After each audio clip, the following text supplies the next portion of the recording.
Do you know anything about ancient civilizations and some of the weirdness of the records of like ancient Sumer? Well, only really what I've learned from listening to you. Well, there's what's really weird is the ancient kings lists, because okay.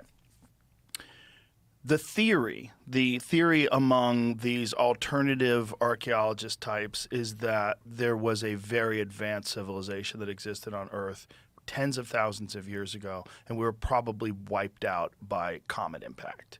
And what we have today is a rebuild of civilization. There's not a linear progression from caveman to us, and that at one point in time we had reached great heights. This explains the pyramids. This explains Machu Picchu, Sacsayhuaman, some megalithic structures that don't make any sense. The trilithon stones in Baalbek, Lebanon, that are hundreds and hundreds of tons, that are massive, that are 9 meters off the ground. No one understands exactly how they place them. When you look at the Sumerian kings list, it gets very weird because there's kings that reigned for thousands of years. And then you have the flood. And then after the flood, the age of these people drops pretty dramatically. Mm-hmm. And the reigns are, after a few hundred years, become normal. Become like a normal person, like 50 years, 30 years, like that. But thousands of years before.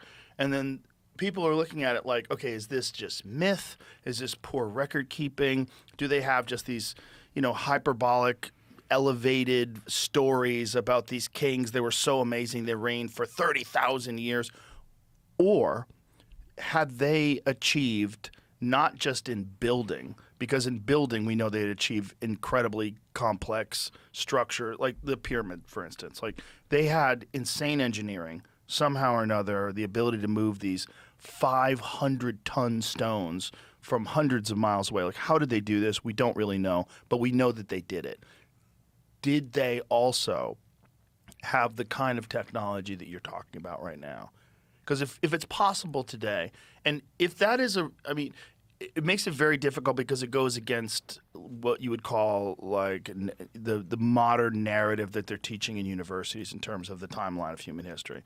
But if that changes and we have undeniable evidence, well, it looks like these people were far more advanced than we thought, and there probably was some sort of a reset of civilization.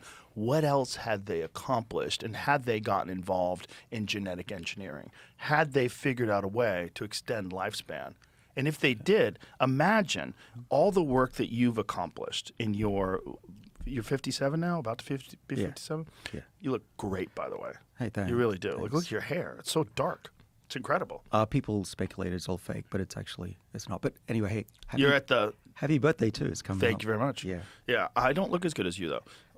Yes, you do. It's different. Physically, you're way better than me. That's different, though. My face looks older. You look very young for your age. You know why? Why? Because I've spent all my time in a lab and I haven't gone outdoors for a while. I'm sure that helps. That does help.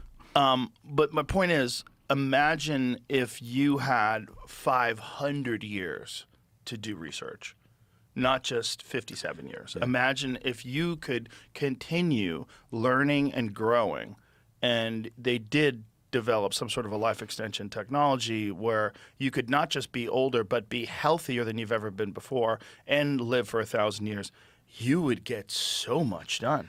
I mean, the exponential increase in technological innovation that we would have in this society would be absolutely mind-blowing. Exactly. This is a really important point. What these alternative history people think. That might be what had taken place tens of thousands of years ago. Yeah. Well, I'm a Harvard scientist, so I'm not going to say anything that isn't Of course. proven. That's for me. Yes. That's where I live. That's why I shut up.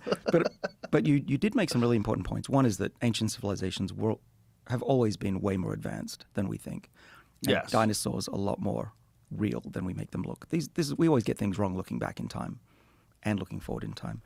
But the other thing that you said, which is really important, is that if we do have extension of human lifespan, like the Bible and these civilizations suggest, then how will you think about your life if being 100 is, you're still in your prime? You do things very differently. Who would you marry? What career would you think about? You might have multiple lifetimes, multiple marriages, multiple families. And that will happen. It's not really a question of if anymore. It's like asking the Wright brothers, will we fly? Yeah, we built the glider. We're going to fly around. The question is, will we build a Concorde? Will we go to space? And I think that will happen. Yeah. No, I think so too. I think